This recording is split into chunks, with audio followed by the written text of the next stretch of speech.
Assalamualaikum warahmatullahi wabarakatuh. Perkenalkan, nama saya Nistiawati Kalamento dari kelas F Akuntansi. Di video kali ini saya akan membuat contoh tutorial regresi linear berganda menggunakan Microsoft Excel. Di sini saya akan menjelaskan tutorial regresi linear berganda menggunakan Microsoft Excel.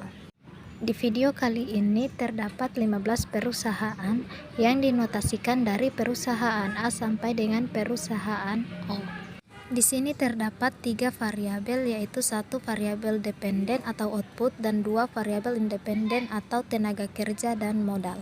Untuk melakukan analisis regresi linear berganda menggunakan Excel, pilih menu data, pilih menu analisis terdapat pada ujung kanan atas, kemudian klik dan akan muncul beragam menu. Jadi langsung saja, karena di sini kita ingin mengetahui bagaimana pengaruh tenaga kerja dan modal terhadap output, jadi kita menggunakan regresi linear berganda.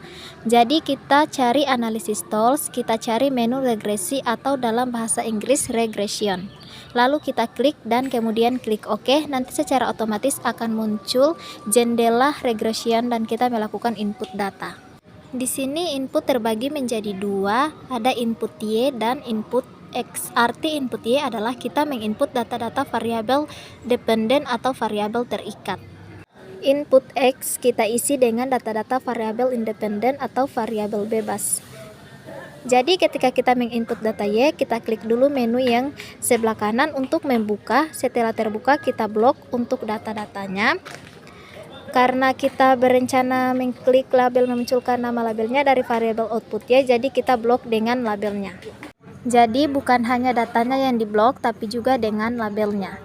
Setelah kita selesai menginput variabel Y dan untuk variabel X dengan cara yang sama, jadi ingat memblok dengan nama labelnya. Semua data X terblok, semua kemudian kita tutup. Sudah selesai, kita melakukan input data.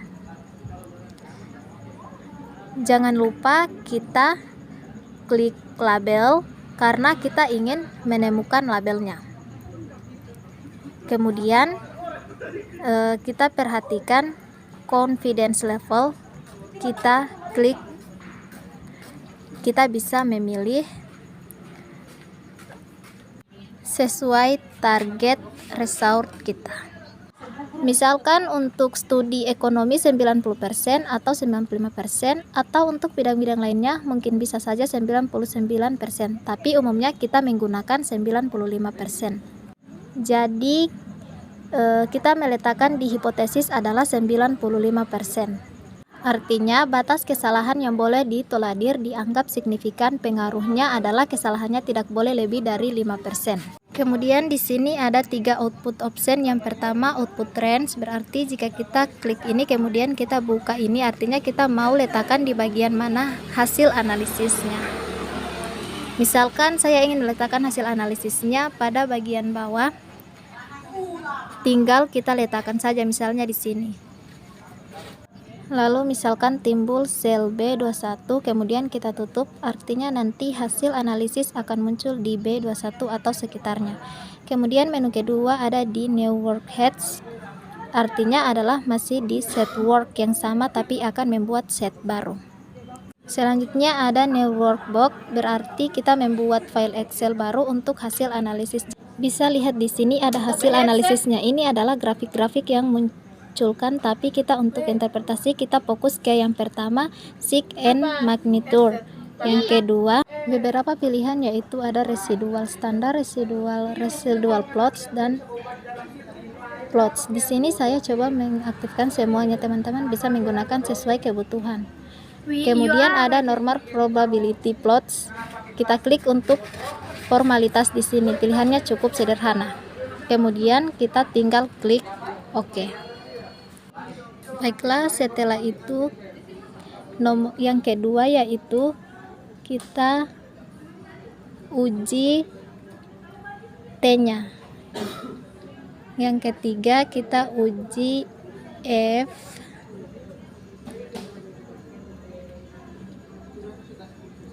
Dan yang keempat kita Uji keofisienan destimasi.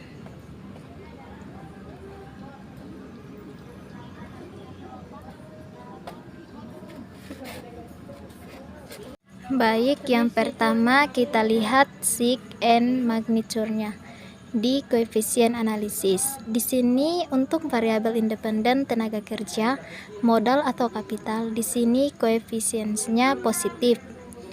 Kedua-duanya ini artinya bahwa jika ada peningkatan tenaga kerja ini akan menyebabkan peningkatan output secara teori. Jadi jika tenaga kerja bertambah secara otomatis outputnya juga bertambah. Nah, ini secara sig and magnitude. Secara sig and magnitude-nya sudah tepat, karena secara teori faktor lain dianggap tepat kalau tenaga proyek kita tingkatkan maka akan meningkatkan output. Kemudian modal adalah positif, artinya jika modal ditingkatkan maka outputnya juga akan meningkat. Jadi artinya secara sig dan magnitude ini sudah tepat. Kemudian bagaimana jika tidak sesuai teori, misalkan antara harga dengan output, misalkan harga meningkat output ikut meningkat. Nah, itu perlu dipertanyakan, dilihat dulu apakah pengambilan datanya atau fenomenanya memang seperti itu. Jadi itu harus ada klasifikasi yang kuat. Kemudian kita lihat dari uji T, kita lihat dari evaluasi di T, hitungnya adalah 1,86544. Kita lihat yang pertama, tenaga kerja evaluasinya adalah 0,0026. Ini artinya lebih kecil dari 5%.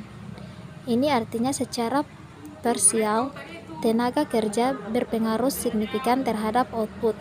Itu interpretasinya. Yang kedua, modal atau kadintal, di sini valuenya 0,086.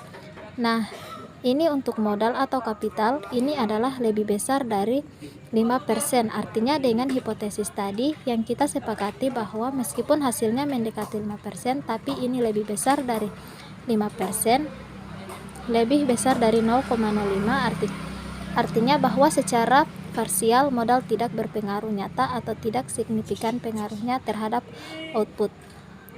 Jadi itu interpretasinya. Kemudian uji F, kita lihat dari F ini, kita lihat ini signifikan, ini adalah 3,88 kali 10 pangkat min 7, artinya ini adalah 0,00 sampai 7 kali, artinya ini sangat jauh dari 5%, artinya ini di bawah 5%. Artinya untuk tenaga kerja dan modal berpengaruh, memiliki pengaruh yang nyata terhadap output. Jadi tenaga kerja dan modal secara bersama-sama ini memiliki pengaruh yang signifikan terhadap output. Kemudian yang keempat, koefisien determinasi. Berkaitan dengan uji F dan sig and magnitude, karena ini menunjukkan bahwa modalnya baik atau tidak. Jadi lihat R-score dan adjusted R-score. Ini kita lihat dari R-score-nya. Atau koefisien determinasinya ini adalah 0,914. Artinya variasi tenaga kerja dan modal ini menentukan variasi dari output sebanyak 91,45%.